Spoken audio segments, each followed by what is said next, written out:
Elias Ward was a quiet single father who rarely spoke more than a handful of words to anyone in town, and when he did, it was usually about his little boy, Jonah. He was the kind of man who worked from sunrise to sunset, always carrying his son on his back or holding him gently by the hand as he moved through chores. Folks whispered that he kept to himself because life had already taken too much from him, his wife, his ranch, and nearly his hope. But the thing most people didn't know was that he had friends in places nobody would dare imagine. That's why what happened behind the Miller barn on that dusty afternoon would become the most talked about moment in the town's history. Elias had gone there to deliver a few crates of hay. Simple work, the kind he did for a couple of dollars to buy milk and medicine for Jonah. While he worked quietly, 4 rough cowboys, men known for trouble, saw him alone. They joked loudly, mocking his silence, mocking his thin frame, mocking the way he tucked Jonah's little toy horse into his shirt pocket as if it were the most valuable thing he owned. Elias ignored them, hoping they would walk away like they usually did. But that day, they didn't. One of them shoved him, telling him real men didn't hide like ghosts. Another grabbed the toy horse from his pocket and threw it into the dirt. Elias didn't fight back. He just bent down, trembling, to pick it up, his hands shaking not from fear but from the silent rage of a father who refused to give his son a world full of violence. The cowboys laughed harder, circling him like wolves around a lamb. Elias whispered, "Please, I just need to work." But that only made them rougher. One grabbed him by the shirt, ready to throw him to the ground. And that was the moment, silent, still, electric, when everything changed. The dust behind the barn shifted, the air grew heavy, and 4 shadows rose like ghosts from the earth. The cowboys froze. Standing there were Apache warriors, broad-shouldered, painted, calm but deadly in their presence. No one knew where they had come from. They appeared like spirits returning home. Leading them was a man named Lone Cedar, a respected Apache scout.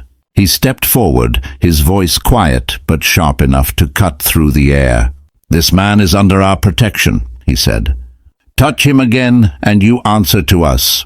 The cowboys stumbled back, their bravado melting into fear. The warriors spread out behind Elias, forming a protective wall taller and stronger than anything he could have built alone. Lone Cedar helped Elias to his feet, handed him the toy horse, and said softly, "You helped our people once. Today we return the honor." Elias lowered his head, humbled and overwhelmed. He remembered that day months ago when he found an injured Apache boy near the river, nursing him back to health when others would have called the sheriff. He had done it quietly, expecting nothing in return, but the Apache never forgot.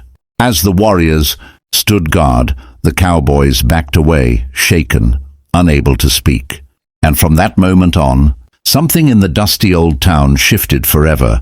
Elias was no longer alone, and the world finally learned that kindness, even done in silence, echoes louder than any cruelty. In the days that followed the confrontation behind the barn, the story spread across the town like a wildfire twisting through dry brush.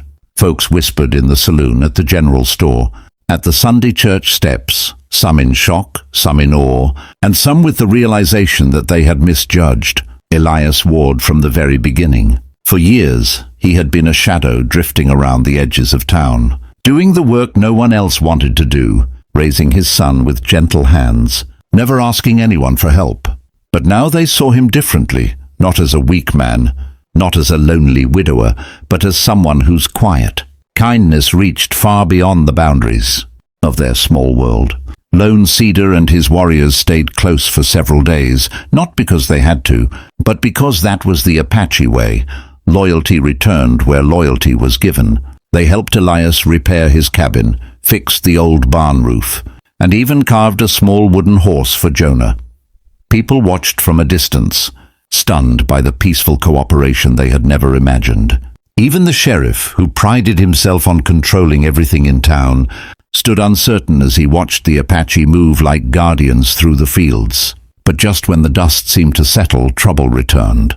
The same cowboys, angrier, now that they had been embarrassed, gathered, others, and rode toward Elias's land, determined to take revenge. They told themselves it wasn't about Elias.